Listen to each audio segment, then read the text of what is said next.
طواف زیارت کیا ہوتا ہے؟ یہ حج کے بعد دوسرا اہم ترین فرض ہے۔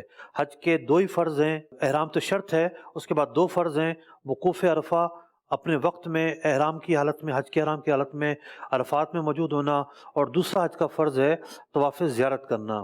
کب ہوتا ہے طواف؟ 10 ذو الحجہ کی طلوع فجر کے بعد، یعنی جب وقوف عرفہ ہو گیا اس کے بعد 10 ذو الحجہ کی طلوع فجر کے بعد کسی بھی وقت طواف زیارت کی ادائیگی ہو سکتی ہے۔ یہ پہلا نقطہ تھا۔ دوسرا نقطہ کیا ہے ہمارا؟ طواف زیارت کے لیے احرام ضروری نہیں ہے۔ طواف زیارت جو ہے وہ سادے لباس میں بھی ہو سکتا ہے۔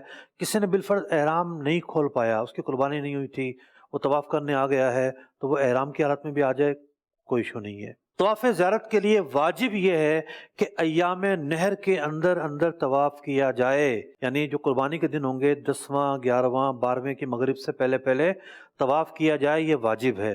بالفرض اس وقت میں نہیں کیا تو یہ طواف ذمے پر باقی رہے گا، ساری عمر باقی رہے گا، ورنہ بندہ احرام سے مکمل طور پر باہر نہیں ہوگا۔ حلق کروا کے احرام کی پابندیاں تو ختم ہو گئیں، لیکن طواف زیارت نہیں کیا تو بیویاں حلال نہیں ہوں گی، یہ بھی احرام کا ایک حصے کے طور پر باقی رہے گا۔